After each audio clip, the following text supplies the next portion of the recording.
A lot of stuff has been going on with Zenless Zone Zero, whether that be conversations about it doing bad or it doing good, power creep, what character is here, whatever. Me personally, I think a lot of these conversations are either mute or just stupid as I'm trying not to swear because I know Ryu's I'm gonna bleep it out. A lot of these conversations have been stupid as I'm not even gonna hold you, bro. All right. Some of these conversations that have been going on when it comes to Zenless, especially when it comes to like power scaling, what's going on in the game, are mostly irrelevant. And then it also comes from a place of what's the word I'm looking for here? It is bad faith. They come from a bad faith argument, or it comes from a place of, I don't want to say hatred, but a genuine dislike for what's going on. So when you have someone or a group or the conversation itself is already spiraling around the concept or the idea, an agenda, thank you. When you have it and it's already spiraling around the idea of like anti this, like we don't like this game or we don't like these type of games, or we've never been a part of this type of game, whatever the case may be, what ends up becoming a thing is that you don't really see the good or the value in whatever you're talking about. You only see the negative and you only see why it's a problem. You don't actually look at why this might not be a problem specifically in relation to the game or why it's a good thing overall. Cool. So when we move on from that and we start going into the tier list thing, I don't want people to think about like discussing tier lists as a form, which it happens all the time. I'm just saying it as a disclaimer here. I don't want you guys to think of tier lists and discussing things as a tier list is like, this is an absolute, this is a definite, because you shouldn't look at tier lists like that. I actually got a comment on Twitter, which was, and I'll show that here as well. I said this, it's a really simple tweet, really easy, nothing too crazy. This is why y'all think power creep is running rampant in Zenless Zone Zero. Why are these placements here? And so I will admit, because I'm not on Twitter to be elaborating like 50 different things anymore, but sometimes I have the time for it. Today I didn't, because I wasn't really thinking about it that way. So if you receive this some type of way, I'm not even gonna hold you for it. It is what it is, but I'm gonna clarify now. This isn't me calling Prydwen's tier list bad, right? This is me asking why these placements or why these characters are put where they are. Why? Because the last time we talked about Prydwen and their tier list, which we do have up here, I don't have the previous tier list, but we do have what's going on right now. The last time we talked about this tier list, I made my own tier list going over some things. And then Sarah did point out that my tier list is very similar to their tier list. However, my tier list, like I mentioned, we have different criteria. The different criteria that are being established for myself and how I play the game or how I think the game is valued versus how they play the game and how they think the game is valued. It creates a lot of different whys, if you will. So looking at Prydwen, one of my big things is I want to know why they're placing things the way they are. Looking at this, we can see some of the things, right? Major influence on the rating within a DPS category, such as like characters' damage output within the best possible team and the ability to achieve max star rating or better in Shiyu defense.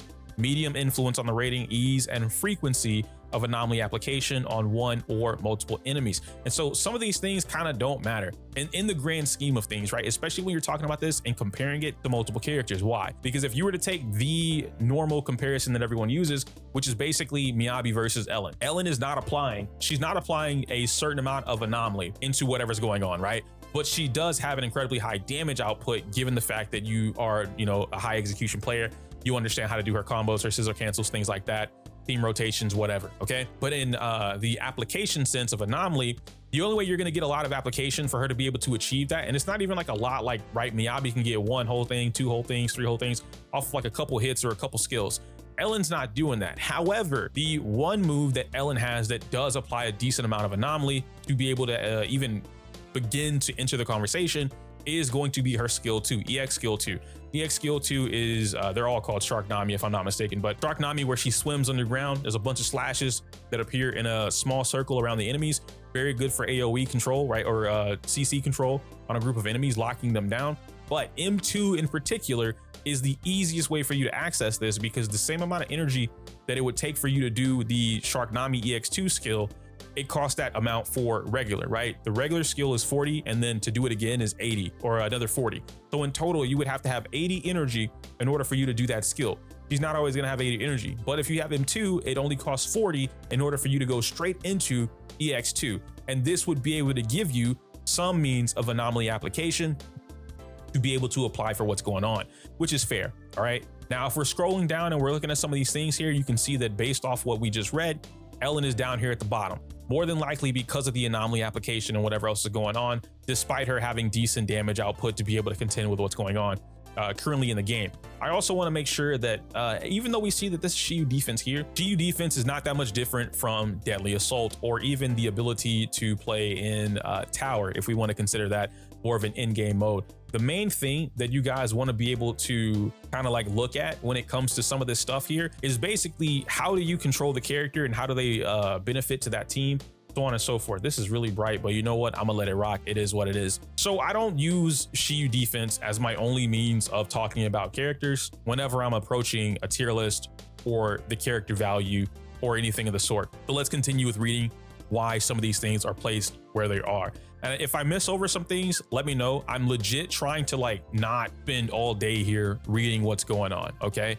A stun character, how much days a character can deal to enemies in a variety of different in-game situations, major influence on the rating, whether a character grants any buffs or applies any debuffs, how strong they are, the stronger the effect, the more impact on the rating, how much anomaly and or damage a character can accumulate / inflict on enemies while still outputting their maximum days potential. I'm not gonna lie to you, based off all three of these, and you guys keep saying it like, oh man, you're glazing Seth, you're glazing Seth. Not even my criteria, based off what we just read, what's highlighted in blue, I'll even zoom in for it, right? Based off this, Seth would be tier 0. Every major influence on the rating, how much days a character can apply or deal to enemies in a variety of different in-game situation. Seth does this on every single in-game mode. Easy as fuck. I say easy because I play it. You probably might not be able to do the things with the cancels, but I promise you it's really not hard. You just need someone to teach you or to watch my Shinagi video, and then I show you all the different options you can do that. I don't show you how to apply all of them because like that's something you have to learn as a player, but I show you how to do it, okay? Medium influence, whether a character grants any buffs or applies any debuffs and how strong they are, the stronger the effect, the more impact on the rating. Medium influence, Seth has this. Direct, how much anomaly and or damage a character can accumulate / inflict on enemies while outputting their maximum days potential. Seth also does this. He literally gives you an anomaly buff. He can apply anomaly on his own, a good amount of anomaly on his own, to be able to top off with whatever other electric unit you're using. And M6, because all of these are M6, right? All the A ranks are M6. M6 Seth is guaranteed crit. He literally has 100% crit rate. So like everything that would apply to Seth, it's right there. So I'm just pointing that out, all right? I'm not saying that they have him in tier 0 because I don't think they do. But I'm just saying based off their own criteria, Seth would be here. Now we dig into supports. How powerful the support character buffs are and how many other characters they can directly benefit. The stronger the buffs and more universal, the better the rating. How much or little field time the support character requires in order to perform their role. How much anomaly, days, and damage a character can accumulate / inflict on enemies while still fulfilling their role as a support. These are pretty decent in terms of like criteria for what we're looking for supports. I feel like supports are gonna do their job no matter what. And so at that point, you're kind of just basing it off the major rating. And then as they say, medium and then minor influence, which is fine. That's why I say it's like good, right? So you kind of go from there. Seth isn't just that simple to play though. It's just a one-click button and swap. No stun character in the game is a one-click button and stop though. That's the thing, right? When you look at, and this is also why I say that from when I base this off my tier list or when I made my tier list, and then I took one of their key criterias. Let me see if it's still here actually. All characters are assumed to be utilized in their full best 3-man team played with optimal rotations without mistakes and using best disk drive main sets. Why is this such a big problem for me whenever we talk about Prydwen's tier list in general? Because they take a very casual approach to creating the tier list, or why they make these placements for tier lists, with this being the very first thing you read under criteria is this first line. This assumes that you are the perfect player. There's no mistakes. Even I don't remember that being there the last time, but I'm pretty sure it was. Without mistakes, this assumes that a player is the perfect player, which means you would have to take into account the characters are at their utmost optimal value. And again, I said this in my tier list video previously, where I said, when I talk about this, I immediately remove the people or the players from the conversation that are not trying to optimize what they're playing, right? Like they're just, oh yeah, I just play the game to have fun, or you know, I'm a casual Andy, or I don't want to optimize my rotations, I don't want to sit in training mode. That's fine. It's totally cool, right? Like no one's bashing anybody for not doing that or doing that. The tier list doesn't apply to them, and they shouldn't look at the tier list as an absolute, which is unfortunately what people do. A mass majority of players, especially gacha game players, will look at a gacha tier list and they will look at everything as an absolute and they will base it off of that. If you're a casual player and you're looking at this, automatically you would say, okay, Miyabi, gotta get that on my account. Lighter, gotta get that on my account. Ching-Yi, gotta get that on my account. Astra, Caesar, gotta get that on my account. This is just the natural response to being able to look at a tier list. Most players aren't gonna come in here, click this character, go over here, read the build, read the review, look at the analytics, go through the rotations of teams, and then figure out all this information. They should, but they won't. And I'm not gonna say it's their fault. I'm not gonna say it's Prydwen's fault, right? It's something that happens. We kind of have to keep it into consideration. But this one thing, this one sentence alone dictates so much about why I judge the way that I do when it comes to the characters. Now that we have that information, now that we understand that as a collective, we can talk about the tier list and I can kind of give some opinions. I'm always gonna ignore Miyabi in these conversations or like on the tier list because she's the best of the best. However, we will talk about Miyabi briefly because I'm gonna make it its own video. I think Miyabi and power creep doesn't matter. I'm just gonna put this in like a small bubble here because it really only affects the players that like. Miyabi affects the type of player that barely plays the game. I don't even want to call him a tourist because I don't think that's what it is. If you barely play the game, you're not, you know, maximizing or min-maxing whatever it is that you're doing. You come on every other patch, you leave the game, you don't play for like 2 weeks, you come back. You do CU defense like once every reset. You know what I mean? Like you're really just not playing. Like you come and play the story because you enjoy the story and then you leave. This is what that conversation applies to. All right. I'm going to call them super casual players. I really don't know another term for it. I'm not trying to make anything derogatory or anything like that, but I'm trying to keep going with the video. Miyabi would affect that player. That player would absolutely want Miyabi because it's going to make you clear everything in the game without worrying about doing anything else in the game. Okay. You don't have to grind outside of obviously building the character. You don't have to sit here and stress about rotations. You don't have to learn combos. You literally just face roll on the keyboard and then she's going to do whatever she wants, right? However, Miyabi is also the type of character, and then this is generally where the power creep stuff comes into play. In terms of like actual value. If you were to learn how to actually play Miyabi, her rotations, her team combos, her own personal combos, you get optimized builds, you're not running attack percent, or you understand why you would run attack percent 6 versus anomaly mastery 6. When you start looking into all that, not just for Miyabi, but for other characters as well, that's what starts to separate tiers and why characters are placed, why they should be placed where they are. When we're looking at Miyabi and we talk about that, Miyabi at an optimized, once again, the perfect player playing Miyabi. Miyabi is on a whole different level, okay? When we looked at my tier list and I placed Miyabi in tier 0, I said realistically, if I could do this my way, Miyabi would be in her own tier. In fact, I don't think it's on here. I'd have to go and look for where my tier list was. Guys, if anybody has a screenshot of my previous tier list, like the whole thing, please let me know or send it my way. I'll pull it up on screen to show it. This is what's going on here, right? Miyabi is in her own tier. If tier 0 needs to be a thing, Miyabi is above tier 0. She's just that good as a character to be able to allow you to do everything in the game, everything DPS wise, she's able to do it in the game. Now, there are 2 other characters that have the potential to do what she can do, just on a smaller scale, which is why they would be placed in a tier a little below her, right? Not a whole tier, but a good gap in between them. These 2 characters are the only 2 characters in the game, Yanagi and Evelyn. Bernice and Anby are not on Yanagi and Evelyn's level. And again, no reason for this expert tag to be here. Even if you played Evelyn at an expert level, she's still not on Miyabi's level. Because if you play Miyabi on an expert level, he's above Evelyn, right? Like there's little nuances to creating something with a tier list that you have to explain. In my opinion, I feel like you have to explain this stuff. Maybe you don't, right? Maybe you understand it or maybe you don't care. It's not really a big deal, but I kind of go from that. These characters, these 2 are the closest things to like the next top tier DPS, all right? Like if she's in a league of her own, these 2 are top of their top.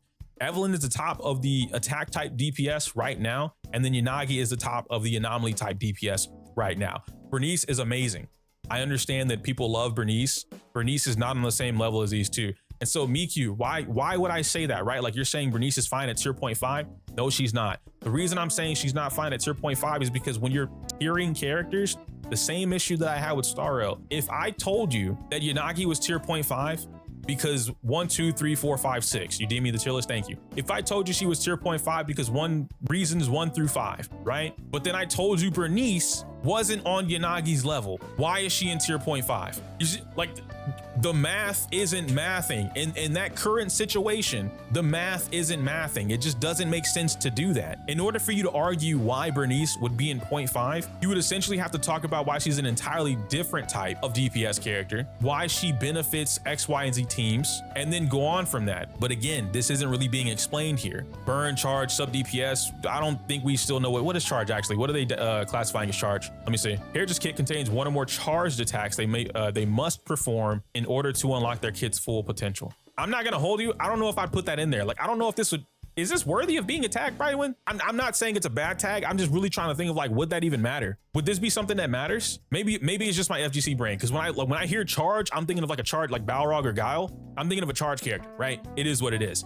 Also, yeah, that's a good point too, Zena. This is also without their signature W engines. Bernice is not on the same caliber as Yanagi and Evelyn. Anby is not on the same caliber as Evelyn and Yanagi. She's just not up there. And that's what I was talking about earlier.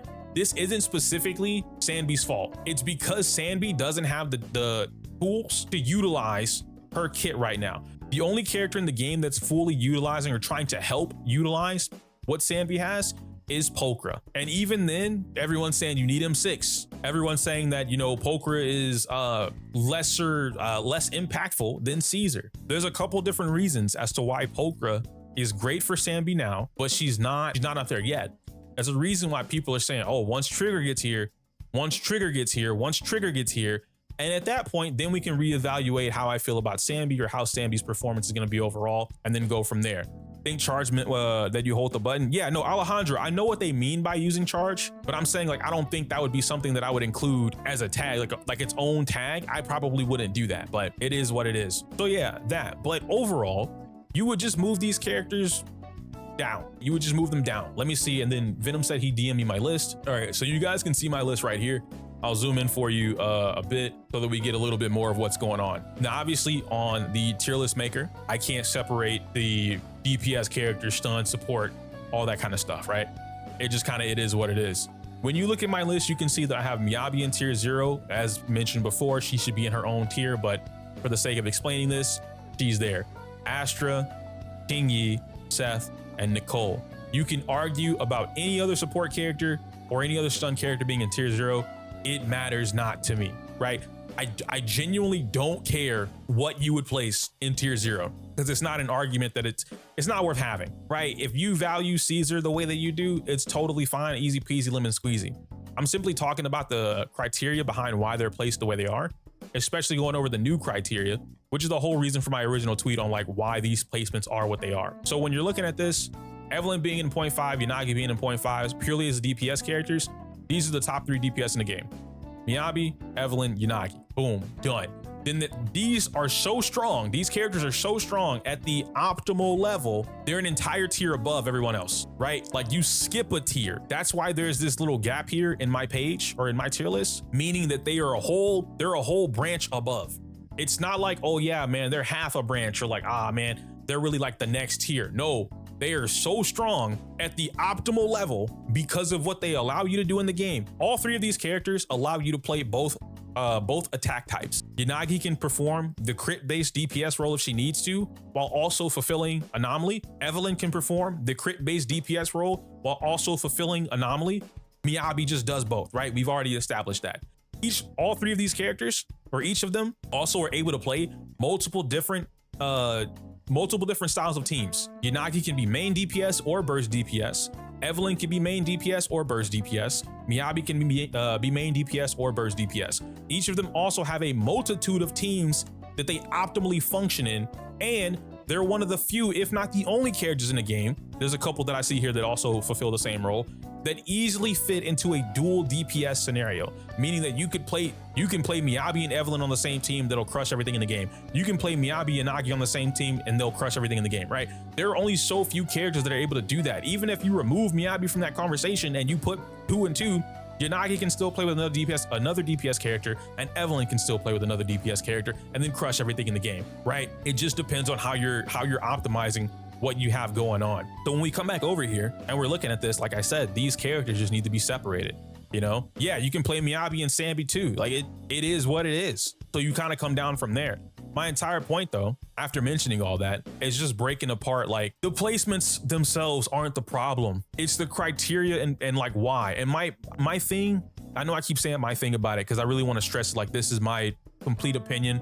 If people agree or disagree, they're well within their right to do so. My thing about this is the reasoning behind why these characters would be placed where they are. If you argue for Yanagi or Evelyn to be in tier 0 or tier 0.5, then you also have to look at these two. Why are they here? For as many people saying that Anby is underwhelming right now, why is she in 0.5? She can't be a tier 0.5 character if she's underwhelming. That doesn't, the math doesn't add up. And then you're also saying, yeah, Anby, Evelyn, and Yanagi are all the same tier as Bernice. Bernice outputs the same damage performance as all three of these other characters, when we know that's not the case, especially when the fact that like most players are not even playing a crit based Bernice. Prydwen wouldn't even recommend this actually. I'm not crapping on Prydwen about that. I genuinely want to know if they're recommending a crit based Bernice. They're not even recommending crit based Bernice. They're running a standard Bernice and she's not hitting her maximum damage value. So like this isn't even, if we're looking at this from like the optimal level, this isn't even the optimal because it's based on current Shiyu and she's hard buffed. Okay, so do we get changes every 2 weeks? Shiyu resets what, every 3 weeks or every 2 weeks? How often does Shiyu reset? Maybe I'm a little confused on that. Every 2 weeks. So this tier list changes every 2 weeks. I know that's a lie, but I'm asking you guys anyway. AP Bernice is substantially better than crit Bernice. No. See, listen, nah, you're misunderstanding. The optimal Bernice is both. The optimal Bernice has crit and she has AP. It's not about switching her disc 4 from AP to crit. It's the fact that you have at least 50% crit rate, right? You're doing big dick crit damage based off her own stuff, and you're hitting all the anomaly shots, making your disorders that much stronger. The same thing applies to Yanagi. Of course it changes.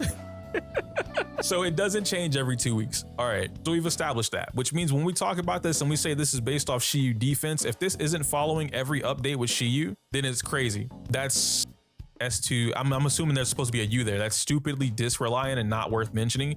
All right, so Nam, guess what? Let me tell you something. Where is it at? Criteria and roles. Let's read this again together. All characters are assumed to be utilized in their full best 3-man team, played with optimal rotations, without mistakes, and using the best is drive main sets. Why are we breaking this? Like we're picking and choosing.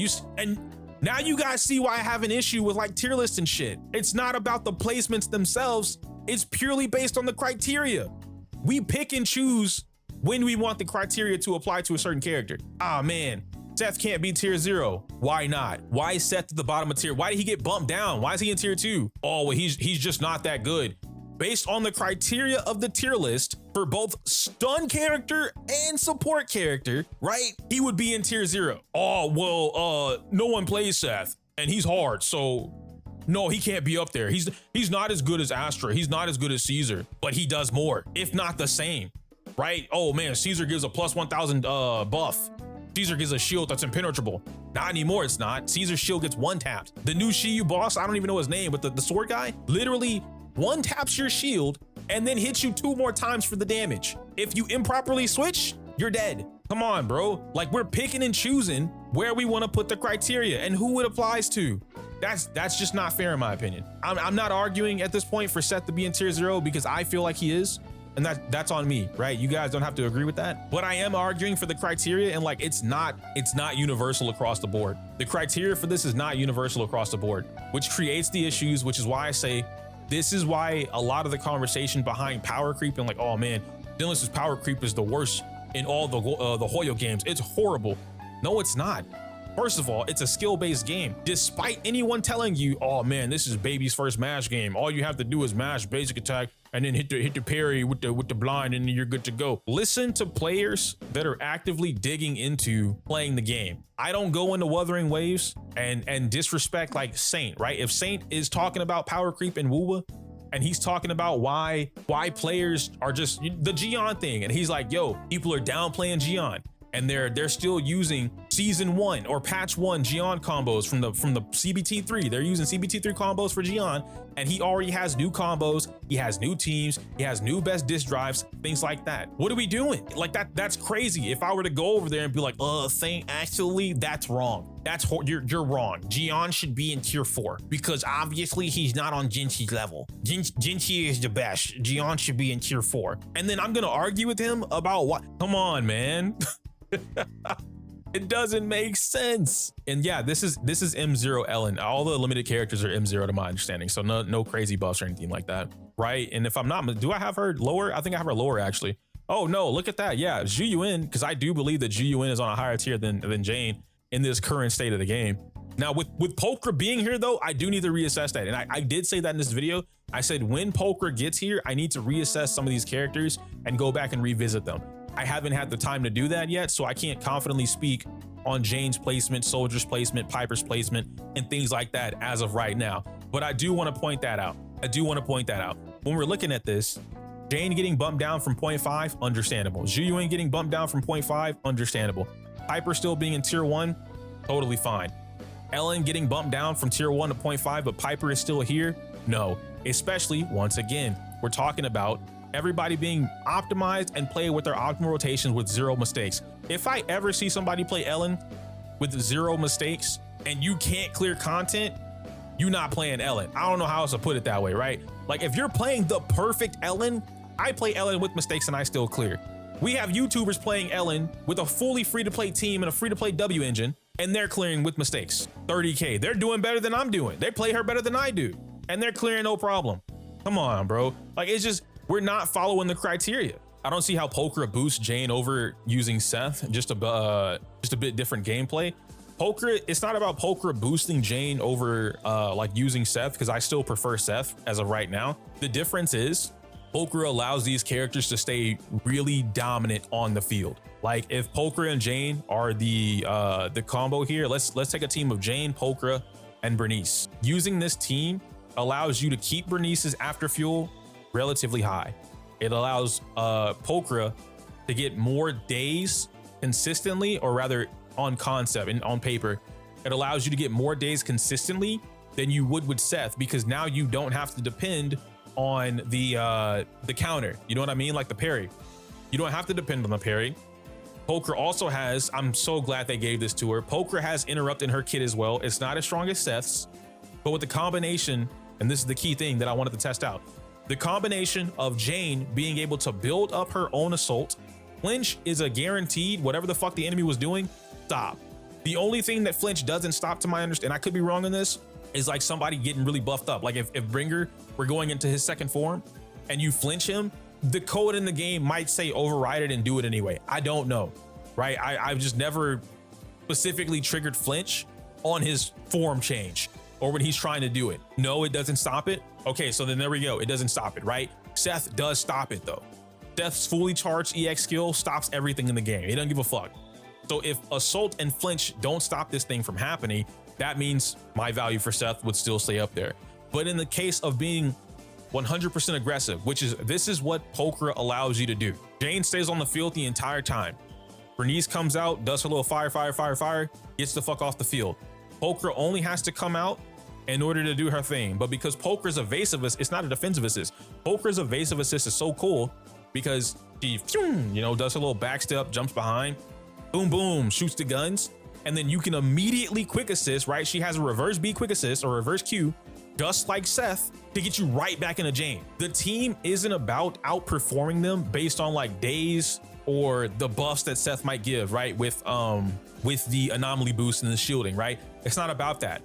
You have to look, and this is why I said earlier, you need to look at everything as like, this team performs this way. No one character plays the same way with a certain team. That's why before, when I told you guys a long time ago, and I said, I'm not a fan of Jane, Caesar, and Bernice as a team. And then it was, oh, why?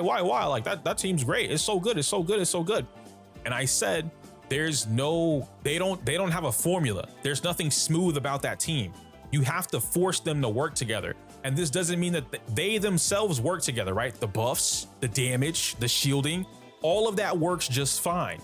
But when you're trying to figure out an optimal rotation, a smooth rotation, a combo, all that kind of, it's got no flow, exactly. And that's what I mentioned.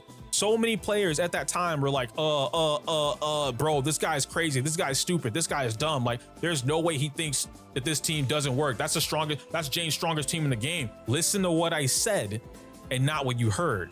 Yeah. All right. So when I talk about Jane, Pokra, and Bernice, the flow, she finally has a flow to her team now. It fits. When I talk about Jane, Seth, and Yanagi, there's a flow to it. Everything works in tandem with one another. It works together. This is all I'm pointing out when it comes to like that specific stuff. And I know I'm getting on like a big tangent about this and whatnot, but the whole conversation is so all over the place, right? Because there's so many things that are constantly being said that are either wrong or, like I said before, they come from a place of malice or bad faith. The power creep that would exist, and I want to make that clear. I'm not saying that power creep doesn't exist. Let me make that very clear. Power creep by definition exists in every single gacha game. There's nothing you can do about it. The day a gacha game comes out and then the next banner comes out, right? Like, oh man, gacha game 72 just launched. 1.1 just came out. Okay, power creep, by definition, it's already happened. What the gacha game community, from my understanding, correct me if I'm wrong, are looking at when it comes to power creep is whether or not a character makes another character or a group of characters obsolete. If I'm wrong on that definition and what you guys are assuming based on that, then please, by all means, let me know. Maybe that can adjust some things that I'm looking at or how I'm thinking about it. But that's what I've gathered from reading so many different people talk about it, listening to a few videos of people talking about it, and different conversations with people talking about it. And the problem that I have with that is that you're looking at this universally as if that same function applies to every single game. And that's not the case at all. It doesn't apply that way. Ellen is a different type of attacker than Miyabi, and their teams can function the same way, or not the same way. They can have the same units on the team, but they don't play the same. So Miyabi isn't making Ellen obsolete. It's just an easier ice character for you to play whatever it is that you want to play. I don't want to play a technical character. Guess what? I don't play the character. It's as simple as that. Harumasa, I love Harumasa. Where's he at? Why he's in tier 2 does not, again, we're not applying the criteria. All characters are assumed to be utilized in their full best 3-man team, played with optimal rotations without mistakes and best disk drives. Why the f is Harumasa in tier 2? Are we serious right now? This dude, his damage output is on the same tier as Yanagi and Evelyn. Why are we doing that? I'd say it's like it's at least, granted, I know it's above GUN. I know it's above GUN, and I know it's above Jane, and I know it's above Piper. Why the f is he tier 2? What's the other criteria for DPS? Character damage output with best whole team, we already talked about that. Ease and frequency of anomaly application on one or multiple enemies. Medium influence. You're telling me that that's a medium influence? Bro, they're using this as a heavy influence. Him being in tier 2, that's a major influence. Because if his damage is supposed to be a major influence, minimum he should be up here with these other 3 characters. But because he does more damage than them, he should be above these 3 characters. Now let me see if I did that on my tier list. I did. Look at that. He does more damage. Zhuyuin and Harumasa are in the same tier. Why? Because I said in that video, the same video I said, Zhuyuin is easier to play. So because of ease of use, I'm gonna put her here. Because if you don't want to play Harumasa and learning combos, learning his rotations, and doing the perfect Harumasa, Zhuyuin would make up for that. She gives you a similar damage output, though not as much, but a lot easier control, easier combos, easier rotations, super free to play friendly. He has the same free to play friendly team, Anby and Nicole, and he can also use Chingy and Nicole. So like they share the same teams. Very good stuff. But Jane, Soldier 11, and Ellen are beneath them because they don't do as much damage. I have Bernice over here in tier 1 because of the type of DPS character that she is. If they use Miyabi, Asher, and Caesar as the peak of their role, then they can control power creep.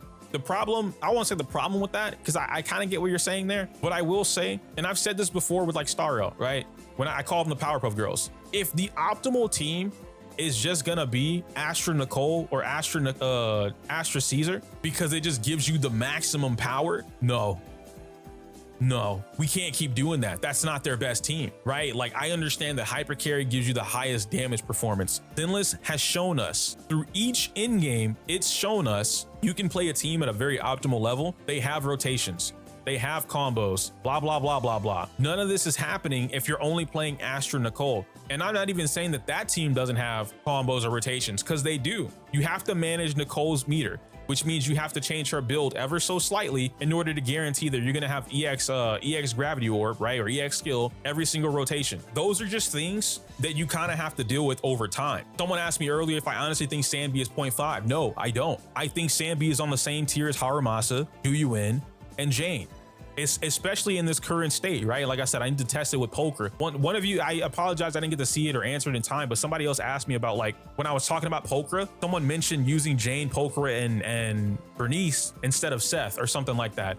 I don't remember the question, but if you want to re-ask it, I can read it now and then kind of talk about it. I think there's a caveat somewhere in their rules saying that they don't do super optimal combos and rotations despite that first line. We have confusing criteria. The criteria is not uniform across the board. This is why because what was it? I said this, obviously, number one Zenless hater right now. I don't think she's the number one hater. I just think it's funny to call her that. But Sarah said, based on my tier list video, the only unit that I have higher is Anton, and Haramasa is technically the same since he has the expert tag. Everyone else is lower on my list. And she's basically trying to say that, like, my list isn't any better than what Prydwen's is, and that they're pretty much the same. So why am I calling Prydwen's tier list bad, which I never did, versus my own tier list? I then go on to explain there's no technically behind Haramasa being better or worse. He is better. And then I also said I'm asking why they're putting them there, since my entire perspective about playing the game is not collectively agreed upon by the community. What we doing? Power creep looks worse in your rankings. My brother in Christ, my sister in Christ. When you look at a tier list from anybody and you don't have your own if you don't have your own sound knowledge of the game to be able to understand why a player would place these characters where they are, you cannot faithfully look at a tier list as just what it is and then not know the reasons behind why they did it. There was even, I think it was Killua. Killua actually said it in here. Yeah, he was like, Sarah didn't watch the video with the full context of your tier list. Because when I explained that and I'm like, okay, there's clearly a gap here, this, that, and the third, blah, blah, blah, whatever. You can't look at something and then just, oh yeah, well, why is that there? Why is that there? And like, you're not even gonna go bother to look at it. My tier list doesn't represent power creep or not power creep. My tier list represents the fact that, like, if you're playing this game at the most optimal level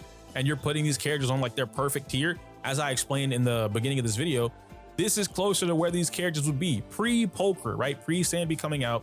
This is where they would be. This is also, I don't even remember putting Anby. Did I put her here? I didn't even put Anby on my list because I don't know anything about her. So I don't know, like this isn't my placement. I would not put Anby in 0.5 personally. Not right now. When Trigger gets here, maybe. But as of right now, no. And this separates everything, right? I explained that Miyabi was the top of the top, creme de la creme. I explained that these two DPS characters were the closest thing that you're gonna get to Miyabi.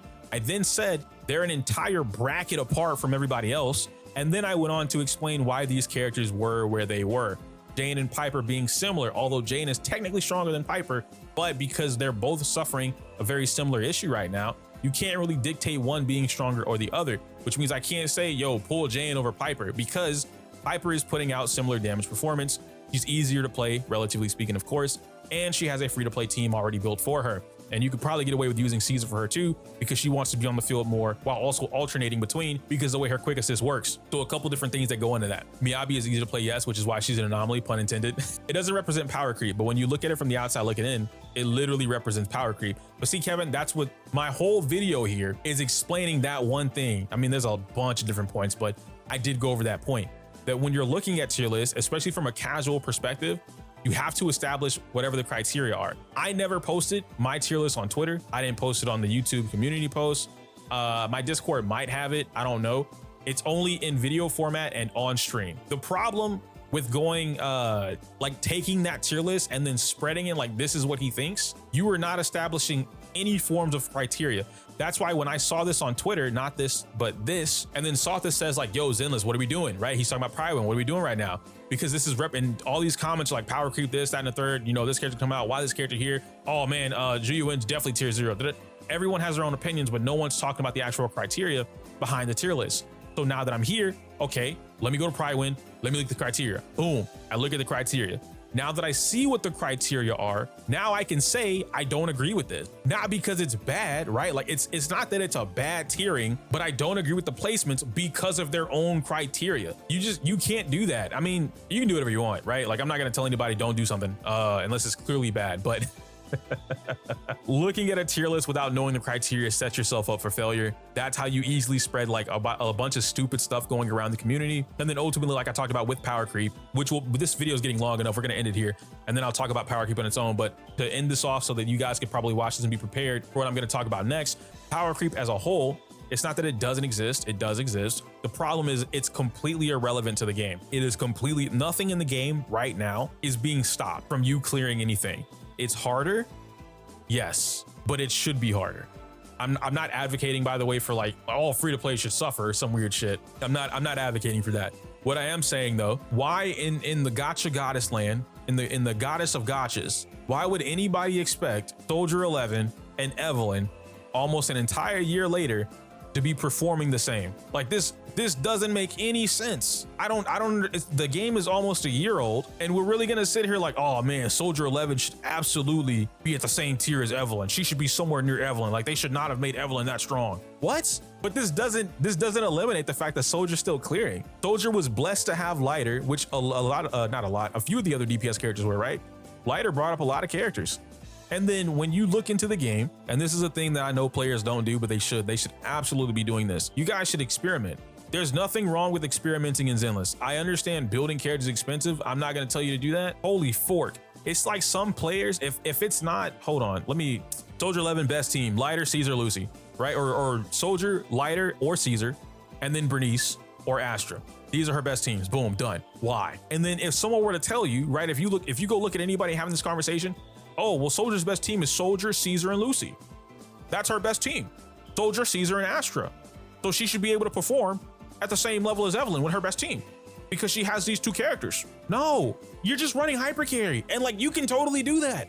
But then what if Soldier was like, hey bro, I really appreciate having a poker on my team. Why would you do that? Why poker doesn't do anything? It allows Soldier to be on the field. Soldier is the most self-sufficient character in the game right now. Actually, I lie. Miyabi's right there. Soldier is one of the most self-sufficient characters in the game right now because she functions completely on her own. All you have to do is, and it's so easy to do it. You literally press attack, you wait like a breath, half a breath, and you click it again. And you're gonna get flame slash every single time. You don't have to burn energy. You're done. You know what I mean? You're good. It's like 0.5 of a second.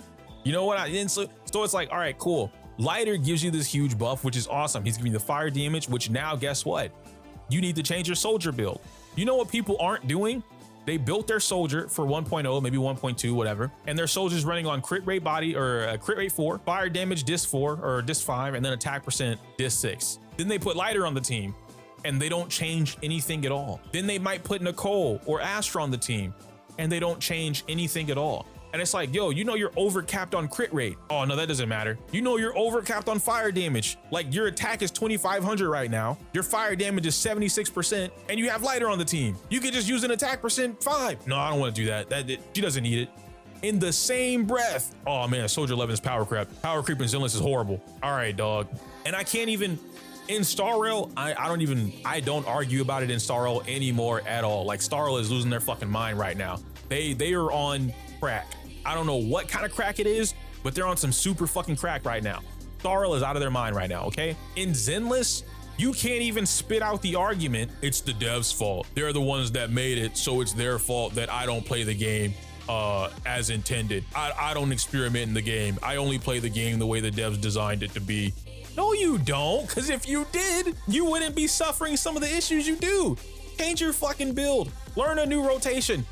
Pick up a new combo. Try a fucking different team. I don't know. There's so many things that you can do in Zenless that are purely player centric. Don't want to do it. But I will absolutely bitch about power creep. Y'all just saw me play Tekken. I'm getting 3-0. Damn, bro. I don't know my combos. I don't know how to deal with this. I can't stop this pressure. Oh, chainsaws are busted. And then what did I do? 4th game, I won. 5th game, I won. 6th game, I won. Because I started learning and adapting. It's the same concept in Zenless. If, for whatever reason, I'm a hard soldier main, I'm a hard to ready to die for soldier man, and I'm just not able to clear something. And I'm still using the same soldier build from 1.0 or 1.1. What's wrong with me experimenting to change something else? We have new characters in the game now. You don't have to stick to the one thing. Oh yeah, okay, soldier and lighter are great for each other. Awesome. She really helps them out. But what if it's not getting me what I need? What if I need more soldier time, less lighter time? Is there another character in the game that can help me achieve that? Okra. Still running Infernal four-piece Infernal Metal. For what? Oh, grinding disc drives in the game is really hard. We get 4 to 6 free disc drive runs every week. All that excess material you get from the trash that you don't have, take it to Bardic Needle, recycle it, pick the drive you want. That's it.